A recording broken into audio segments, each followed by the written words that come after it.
اسمع النكتة دي. مرة واحد بلع فوق طريقه نشف. مين ده يا حمادة؟ ده واحد كده.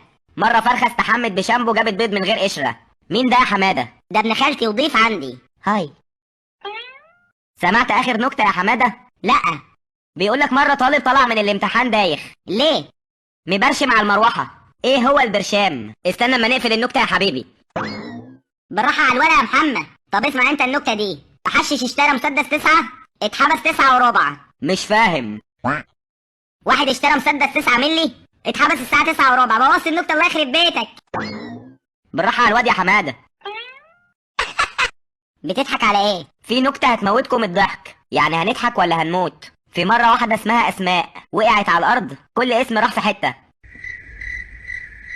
فجاء عيل صغير جمعها وقام رايح رميها في البحر. طلع له العفريت وقال له شبيك لبيك. ولا هي مش كانت نكتة؟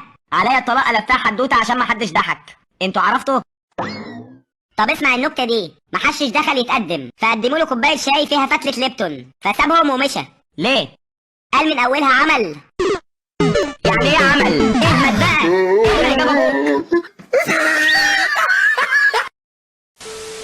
سمعت آخر نكتة؟ واحد سعودي قعد 25 سنة يدعي إن يخلف ولد، وفي الآخر نزل له ملك قال له يا عم اتجوز اتجوز. واحد محشش بيسأل أمه أنت طبخة إيه النهاردة؟ قالت له كبسة، نط من الشباك. واحد تاه في غابة، طلع له أسد، قعد يصلي يصلي، فجأة الأسد جاي يصلي معاه. بعد ما خلص بص للأسد وقال له إيه ده؟ طب أنا بصلي عشان ربنا ينجيني منك. قال له ما أنا متعود أصلي ركعتين قبل الأكل عشان ربنا يطرح البركة. واحد بيقول لمراته مش هتتعلمي الطبيخ عشان نمشي الشغالة؟ قالت له طب ما تتعلم البوس أنت ونمشي السواق. في شغلانة جامدة هتيجي معايا فيها؟ شغلانة إيه؟ هنشتغل في مصنع شاي العروسة. هنشتغل إيه هناك؟ كرتونة الشاي اللي هتطلع من المصنع هنزغط لها، وب1500. سمعت آخر نكتة؟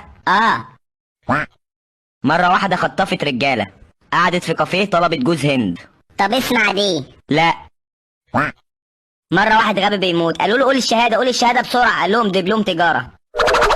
واحدة بتسأل جوزها المحشش حبيبي أنا إيدي اليمين بتاكلني، قال لها يعني هتقبضي فلوس. قالت له طب لو إيدي الشمال؟ قال لها يعني هتدفعي فلوس. قالت له طب لو رجلي اليمين بتاكلني؟ قال لها تبقى رايحة رحلة كويسة. قالت له طب لو الشمال؟ قال لها يبقى جرب وعايزة تقومي تستحمي. واحد بخيل وابنه قاعدين مع بعض، فكانوا بيتغدوا، فالأب قال لابنه قوم يا ابني اقفل الباب. ابنه قال له انا كسلان مش قادر يا حاج. قال له يا اقفل الباب لحد يخش علينا واحنا بناكل. قال له انا كسلان. قال له يا قوم اقفل الباب لحد يخش علينا واحنا بناكل. قال له انا كسلان. فجارهم دخل عليهم وهم بياكلوا لقى الاكل. جارهم قال يابا ده رزق. رد عليه ابو الولد ده مش رزق، ده كسل من ابن الكلب ده.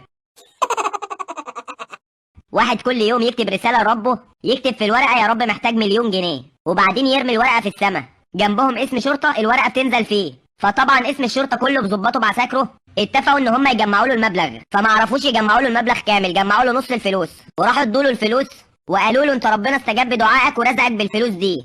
وبنفس اليوم الراجل يحذف رسالة وتنزل في اسم الشرطة اللي جنبه. جم يفتحوها يلاقوا مكتوب فيها يا رب الف الف شكر ليك، بس اسم الشرطة ولاد الهرمة اللي جنبنا لها في نص المبلغ.